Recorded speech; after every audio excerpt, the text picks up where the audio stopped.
Hi guys, it's Tara and welcome back to Crafting with Curly Cues. It has been a long time no see and I am of course late to the party, but I have a lovely Valentine's Day card here for you guys today.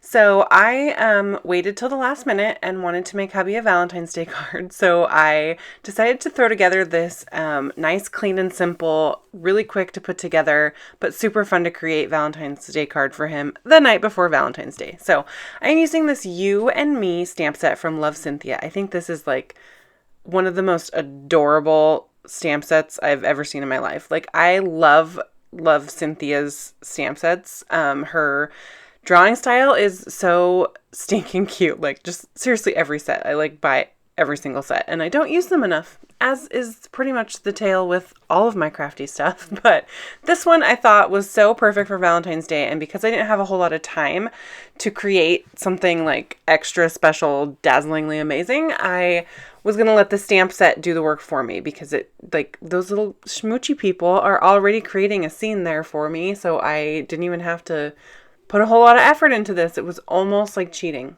So such a cute stamp set. Anywho, of course I'm going to link to it so you guys know how the drill goes. But I am stamping on some My Favorite Things kraft cardstock, and I'm using some, excuse me, I had a cold and I'm still kind of sniffly. I don't know if you can hear the like sniffliness in my voice, but anyway, I'm using some VersaFine pigment, black onyx pigment ink. Oh my gosh, I can't talk either apparently.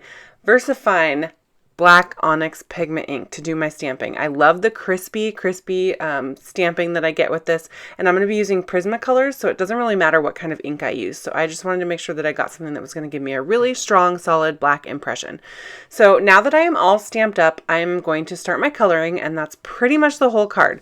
So any of y'all who have watched some of my older videos, you know that Prismacolors on Kraft is like one of my faves. It makes my heart so happy. I love the way that the color just like pops on the Kraft cardstock. And it's just like super therapeutic to color with Prismacolors. I don't know what it is about it, but like the creaminess of them going on the page, it's just, I love it.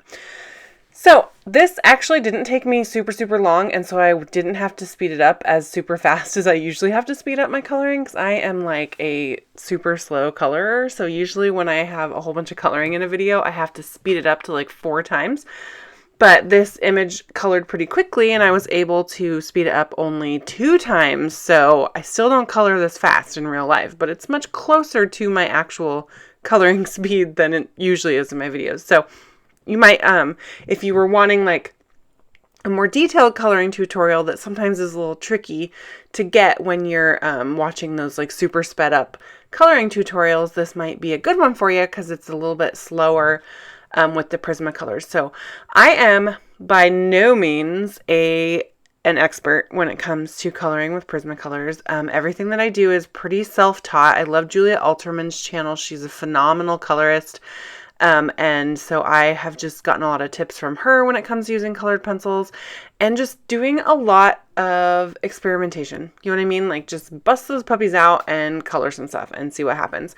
I have learned through watching tutorials and from trial and error that layering is the way to go when it comes to colored pencils. So Prismacolors have a much waxier pigment than some other brands. I've never actually colored with any of the other brands, so I know there's like some Faber-Castells that are really amazing that people love, Inktense pencils that people love. I've never had the opportunity to color with any of those, so I'm a Prismacolor girl, like strictly Prismacolor all around, and I have 0 complaints. Like I freaking love them. But with the Prismacolors, it's really good to layer that color up. The waxy pigment sometimes can prevent the color from going like too dark, but when you add layer on layer on layer, you get really great shadows, really great depth in your images, and it just doesn't take a whole heck of a lot of skill, which is proven by the fact that I can do it, guys, which means you can do it. So anywho, I used a few different shades for their little skin tones here, and then I'm going to go in and I'm going to color the little dress on the little girl, which I guess is me in this scenario. I turned these into me and my hubby. I really wanted to draw a beard on the little man image here. My hubby has like this big burly lumberjack man beard that is just streamy in my opinion. But I was like, this is how limited my drawing skills are, y'all. I was afraid that I was going to completely butcher this image by drawing a beard on that little guy. So I like totally chickened out at the last minute. I had my like Copic multiliner out and ready to go. And then I was like, I can't do it. Like, I mean, worst case, I just stamp it again? But still, I just couldn't. I couldn't make myself ruin this perfect image that came in this perfect stamp set. So anywho, so I'm coloring my little dress in these aqua tones. I used a pretty dark green for the shadows underneath the arm there and up by the neckline. I wanted there to be a really big shadow distinction. The video is making it look a little bit like more distinct than it actually is in person, but I just wanted to make sure that you got some really dark shadows there up underneath the arm. When it comes to putting shadows on images, I've said it before, I'll say it again, I am not an expert. I do not know anything about light angles and, light sources and all that stuff. Sometimes I try to get fancy and pretend that my light's coming down from the left or something like that and see if I can keep my shadows consistent to pull that off. But most of the time I just try to think like what looks natural. Like to me, there would be a shadow under her arm just because her arm would be blocking the light. So that was natural. So I just put it there. I'm not super stressed about where the shadows are. I like to color more kind of cartoonish images rather than super realistic images. So I find that it's not a big deal. Like it's not distracting. If I do it wrong, it's not a big deal. So that's how I do my shadows. So one of those things again, where if you're a person like me who can talk yourself out of trying new things because you're afraid you're not going to be like the very best one at it, you don't have to stress about like shadows and stuff. Like nobody will notice. I promise you that. So for the little hair on my little cartoon version of me, I decided to add some of the purple and teal that I recently added to my hair. So that was kind of fun because I've never really done like not natural hair colors on my characters. So I thought that was super fun, and I just thought that was an extra sweet little touch for my hubby because he would know that was me. So that's why there's purple and teal in her hair. And then I used brown tones to darken it up and then color over the top of it to kind of tone it down a little bit.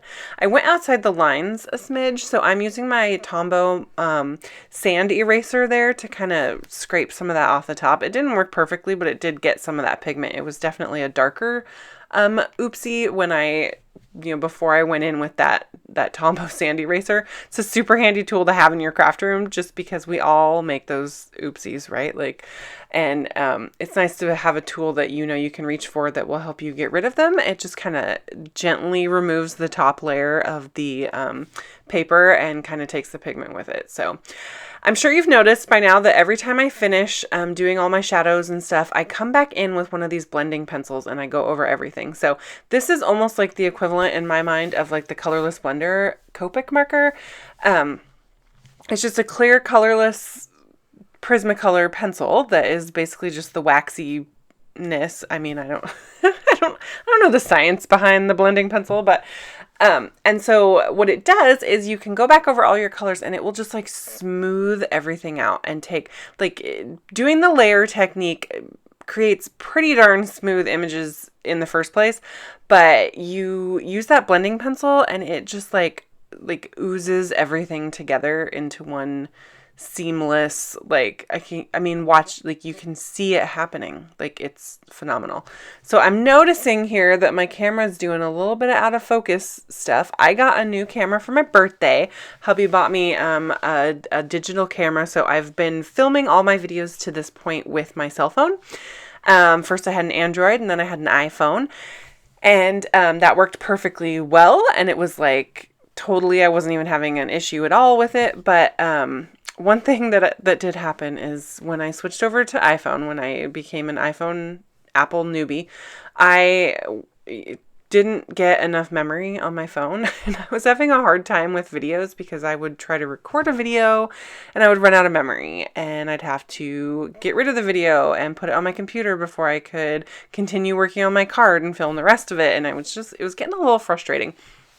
So I had kind of mentioned this to hubby a couple times, and so after Christmas, he found a really great deal on a Canon PowerShot something or other, and we ordered it. And so this is the very first video that I have filmed using my new camera, and I'm actually like super loving the quality. I'm loving the light. I mean, I think it looks fabulous, but I thought that I had set it on the feature where it doesn't do that like autofocus zoom in and out thing that some cameras will do, where it's like trying to help you, but really it's just like extremely cumbersome. Like, I don't need you zooming all over the place all the time. You don't have to zoom in on my fingernail like every time I move. So I tend to turn that off when I'm filming, just because I can't keep track of it while I'm trying to craft and see what the camera's doing. But apparently I left it on. I don't know. It was doing a little zoom focus thing. So I will continue to work on that using this new camera to make sure that that isn't something that continues happening in my videos. Sorry, guys. So I am coloring to make this look like Hubby here. I gave him a black shirt. Super defining characteristic, right? Since I couldn't do the beard, I couldn't pull that off. My hubby loves dark colored shirts, so he's like always in a black or a gray or something. And I didn't want to do it like solid black because that's boring, right? Like, I need shadows. So I went ahead and did it like gray tones, and then colored it in super dark in the shadows to make sure that it looked black. Totally didn't realize that top part was like off the charts there, but that's okay, because you can see me coloring the big heart that these little smoochers are holding in between them. They're so cute. It's like stinking adorable. I love it. I'm also noticing that the zoom on this camera is apparently phenomenal, because it is zoomed in so far that you can tell my hands are like super freaking dry and I need some lotion. It's kind of embarrassing. I'm gonna have to be careful now that my camera is like such better quality.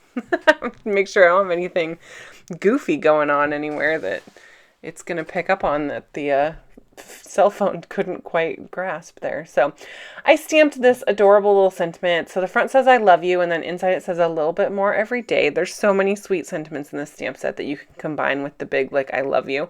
It's adorable. And so I added one of the little hearts in there just to kind of tie it all in together. And that, guys, is the coloring on my card. Like, nice and simple. It's going to be a clean and simple card. And so all I'm going to do is come back in and do a couple of finishing details. So the first thing I'm going to do is take my Copic multi-liner, and I'm just going to go over some of the lines that got a little bit dulled out by the coloring. So again, those Prismacolors have that waxy pigment, and it's pretty thick and opaque pigment, right? So it can sometimes dull down some of your stamp lines if you go over the top of it too much. And so there's a couple options to fix that. One is to sharpen up your black Prismacolor super sharp and go back over some of the lines and get the definition back on the black.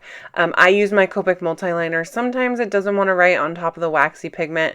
I don't know if it's hurting my Copic multi-liner. I only use my Copic multi-liner for stuff like this, so I'm not super concerned about it getting a little bit, you know, gunky or something. But if you're someone who like draws a lot with your Copic multi-liners, this, you know, I don't know how this affects your Copics, but that's how I do it, just to darken up some of those lines. Like, especially their little closed eye got really covered up, so I wanted to go ahead and put that back in. So now I've got my Signo Uniball white gel pen, and I'm just going to add some dots around here just to kind of add a little bit of detail to this scene, and then put some highlights on my little characters. I had totally forgotten when I started doing this that I just busted open a brand new white Signo pen, and my old one had been getting so dry that I couldn't ever get color out of it. Like, it was driving me crazy. And so I got a new one, and I hadn't used it yet, and I was like so stoked by how juicy this white pen was, guys. It was like, you know, little things with crafters made my day. So anyway, that is the completed card. Nice and simple. Came together really quick. I was able to throw that together for him. He absolutely loved it. He loved it so much that he surprised me the next day with a 6-foot stuffed caterpillar. Guys, I freaked out. I loved it so much. Anyway, thank you so much for stopping by. Here are the links to a couple of my older videos. Go ahead and check those out. You can subscribe to my channel here or visit me over at my blog. I'm also on Facebook and Instagram. Thank you guys so much, and have a great day.